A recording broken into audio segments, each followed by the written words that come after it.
Я пішла на війну 4 роки тому. Я дійсно пережила дуже багато втрат і тяжких рішень, тяжких наслідків. Але я не разу не пошкодувала, що я пішла боронити Україну. І кожен раз, коли я думаю взагалі про своє життя, я розумію, що якщо щось в моєму житті і вартувало, то це було саме рішення йти захищати батьківщину.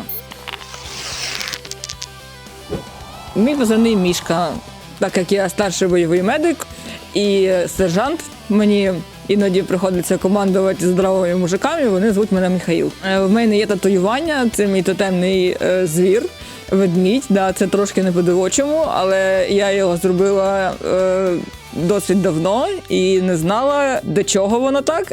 Дійсно, потім виявилось, що так влучно воно попало і співпало.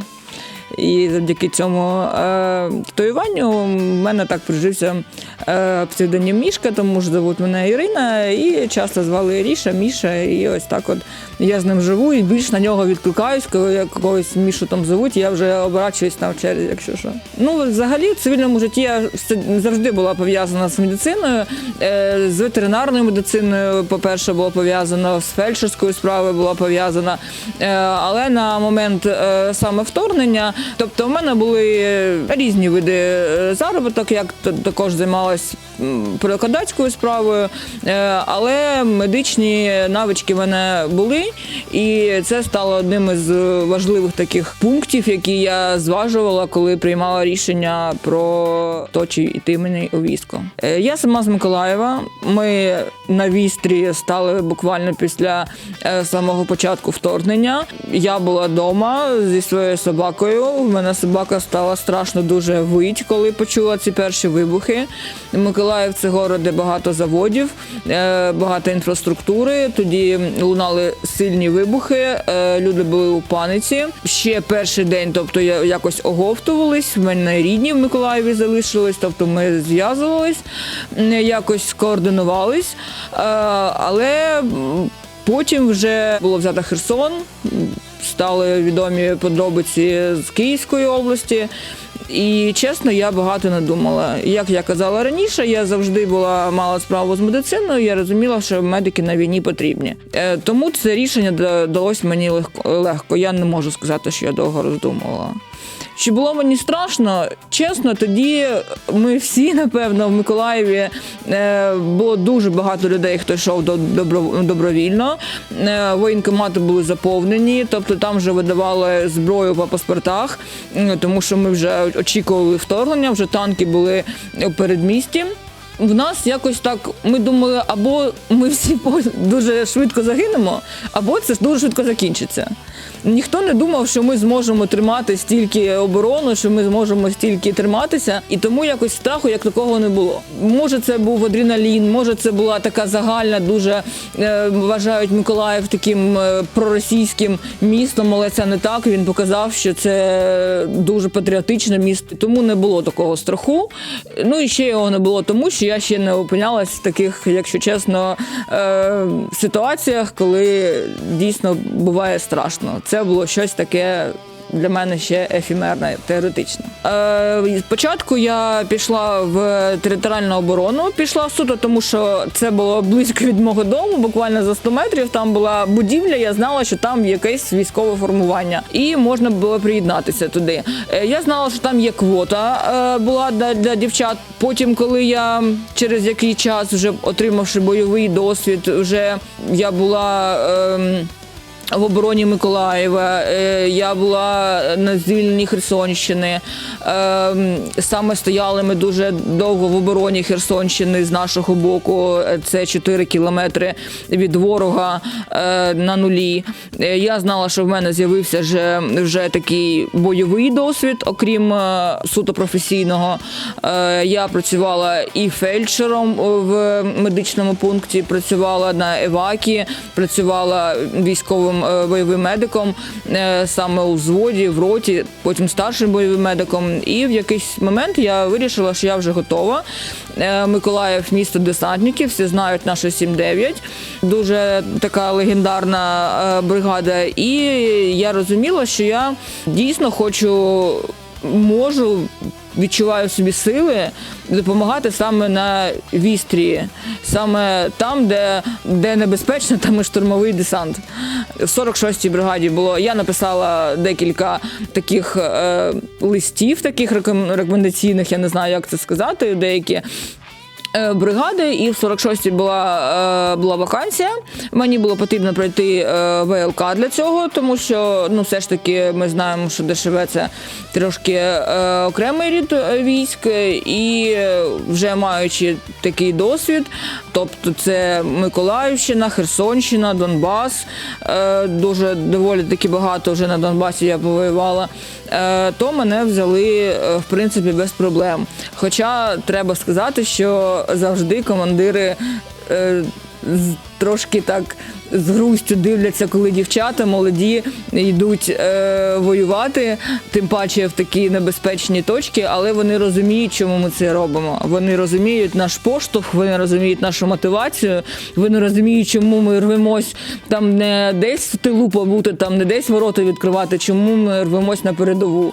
Тобто є когорта таких дівчат, є хлопців, які відчувають собі наснагу бути десь напередку. Командири розуміють, що відмовляти тут немає сенсу, що людина буде все ж таки шукати собі місце там, де відповідає її характеру і її намірам. Це була одночасно моя перша контузія. Це був прильот біля нашого медпункту, де ми знаходились, між медпунктом і самим місцем розташування нашого особового складу. Я пам'ятаю сильний поштовх. Для мене це було, я ще не знала, що така взривна хвиля така близька від тебе. Там неподалік був завод, який вони штурмували активно, і ось я опинилась біля нього, і для мене це от вперше я відчула, що така дуже хвиля, яка тебе збиває з ніг, в лице дує тобі повітря, але одразу ж, як я це відчула, я почула, що хтось кричить. Тобто я зрозуміла, що в нас 300. І нас ЗКБ, це замкомандира батальйону, спочатку не випускав, тому що, можливо, ще далі продовжувався би обстріл. І нас він стояв, не пускав з медпункту, хоча ми рвались, тому що людина кричить, ти хочеш їй допомогти. Ми прибіжали, я впізнала цю людину, і це був чоловік, у якого 11 дітей. Я це знала про нього, 11 своїх дітей від однієї жінки, вона має цю медаль мати-героїня. І мене це з одного боку підстягувало, з іншого боку відволікало, тому що там було поранення у ногу і у руку, у ногу було тяжке поранення з синдромом оголеної кістки. І накладуючи йому турнікети, забираючи його на евак, супроводжуючи на овації. Я взагалі це пам'ятала, і щоб він не втратив свідомість, щоб підтримувати йому, тому що коли людина втрачає свідомість, у бойового медика з'являється більш проблем. Тобто, ми не знаємо чого, це потрібно ще це з'ясовувати. Я просила його називати імена його дітей, і десь між 8 і 9 він трошки десь загубився, тому що також був змішані свідомості, але моя задача була при цьому ще й підтримувати його у свідомості.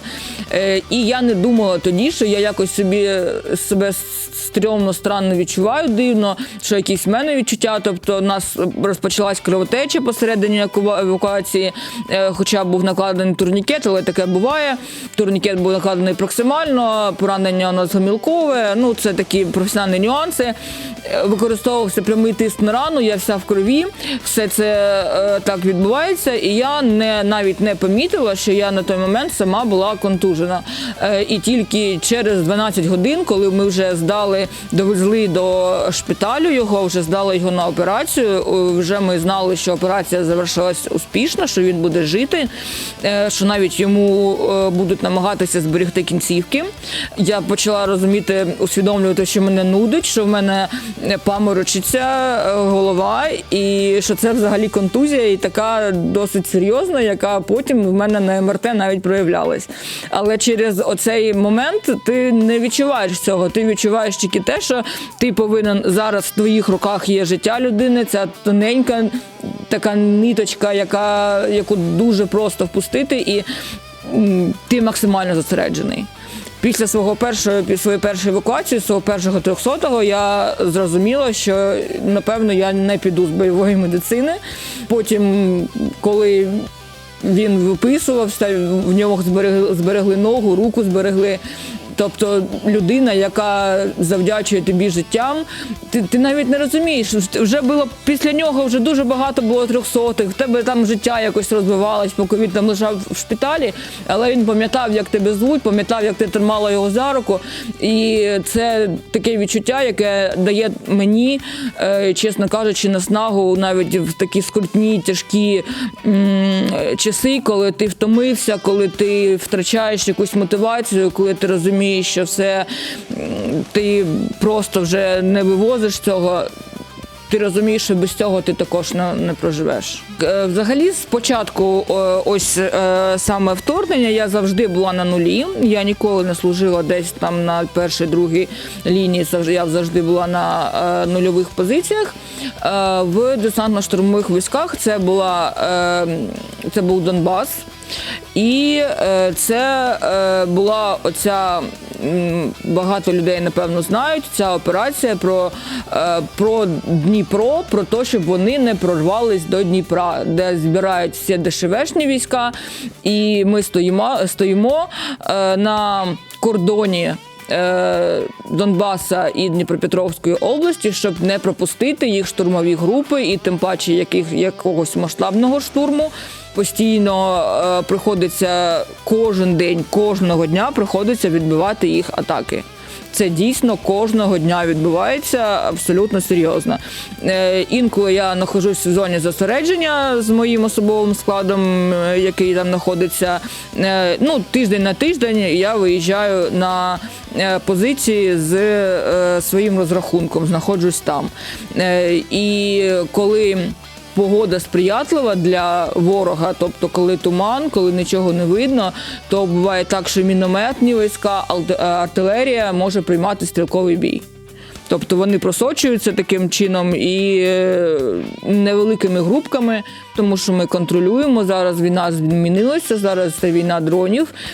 Це відчувається у всіх напрямках, у тактичному напрямку, у медицині це також дуже сильно повпливало на медицину, починаючи з того, що поранення стали інакші, що, наприклад, у 22-му там більш уламкові поранення були, там балістика, таке, то зараз це там травматичні ампутації, це саме скиди дронів, це дуже багато контузій. Це більш серйозні, на мій погляд, більш неприємні такі. Але ми можемо використовувати дрони, щоб в умовах затримки евакуації підтримувати наших солдат, скидати їм скиди з медикаментами, з якимись предметами евакуаційними і потім вже зв'язуватись по рації або інструкцію там писати їм. І я вже можу роз'яснювати своїм бійцям, що, чим, як користуватись, що, як накласти, що робити, щоб не тільки зберегти життя і по можливості здоров'я, тому що евакуація зараз – це складна ситуація, безумовно. Евак – це дуже солодкий шматок для ворога. Це машина, яка везе евакугрупу, яка буде вести поранених потім. А як ми знаємо, то часто вони використовують тактику поранити бійця і почекати, доки до нього прийде допомога медична. Тому з одного боку зараз це рідше стало, з іншого боку стало менше можливості для евакуації. І якщо ти бойовий медик взводу або роти, то ти маєш тримати постійно під контролем усі свої вогневі точки, де розташовані твої бійці. Тобто ти знаєш, що ось сюди я доїду таким чином, так, тут мені довезуть когось, ось сюди я пошлю дрон, там скинемо посилочку. Я маю коригувати логістично це і розуміти свій ресурс, розподіляти це. Це вимагало змінити тактику самого бойового медика з початку війни. Бо на початку війни це дійсно була, по першу чергу, безпосередньо така, як можна там згадати там минулі війни, там допомога, ось медик, ось поранений, ось безпосередній такий контакт. Зараз медик ще це і логістично, це дистанційно, це, ну і взагалі медики, безумовно, стараються берегти. Медиків стараються берегти якомога сильніше, тому що без медиків, якщо ти є один, тебе навіть не випустять, якщо ти тільки один остався, тебе не випустять на евак, тому що поки ти хоча б є, ти зможеш скоординувати своїх людей, ти постійно з ними займаєшся, ти постійно їх тренуєш, і ти можеш сказати їм, що робити. Якщо тебе поранять або задвухсотять, то все, підрозділ залишиться просто безпорадний. Раніше казали, що бойовий медик взводу – це 30% виживаємості взводу. Зараз це, напевно, більше набагато, тому що він ще і координує дії інших. І ми постійно з моїми хлопцями з батареї, ми постійно займаємося тактичною медициною. Я постійно їм навалюю, де всяких задач, там різних сценаріїв, вони знають, як витягнути, вони знають, що перше робити, що робити не можна ні в коєму разі. Вони забезпечені. Стараюсь, щоб у нас була матбаза така досить потужна. Бо це також можна сказати, що від цього залежить, наскільки успішно вони будуть з цим справлятися. Тому що, безумовно, якщо в них просто буде марлевий бінт, вони не будуть знати, що з ним робити, не зможуть з ним успішно працювати.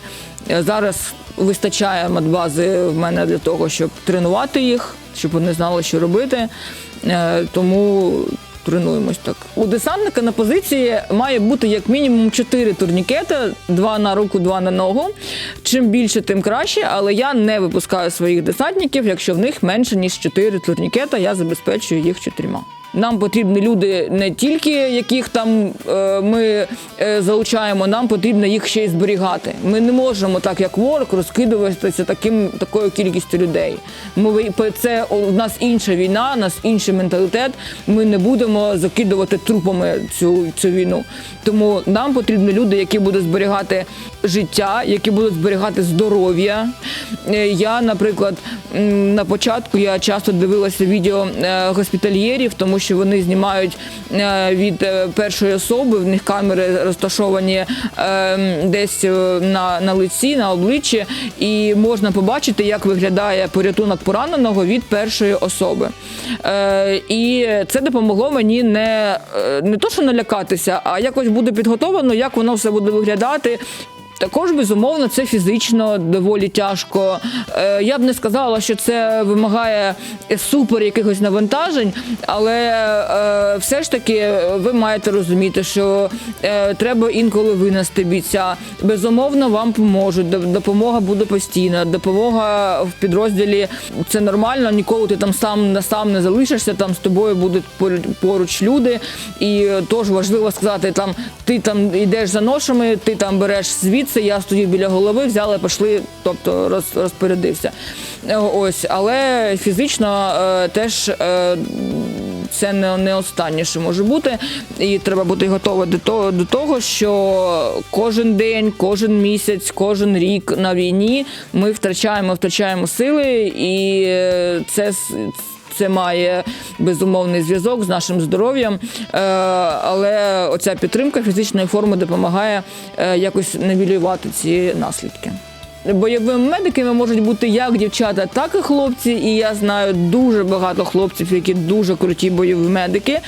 І, чесно кажучи, я не можу сказати, хто справляється з цим краще. З цим краще справляється людина, у якої до цього є хист, яка пройшла гарну підготовку. Тобто зараз, якщо ви йдете на бойового медика, вас научать, обучать, вам дадуть серйозну базу. І якщо ви захочете її вібрати, ви отримаєте всі необхідні знання і далі все приходить з досвідом. То якщо ви ще роздумаєте, задумайтесь, пройде 10, 15, 20 років, вже закінчиться війна, і вас спросять ваші онуки, папа там, або мама там, або дідусь, бабуся, а де ти був, коли ми, а ти скажеш, а я у Польщі клубнику збирав, да? Полуницю. Ось, і це дійсно дуже підтримує мене, тому що я розумію, що я зробила правильний вибір.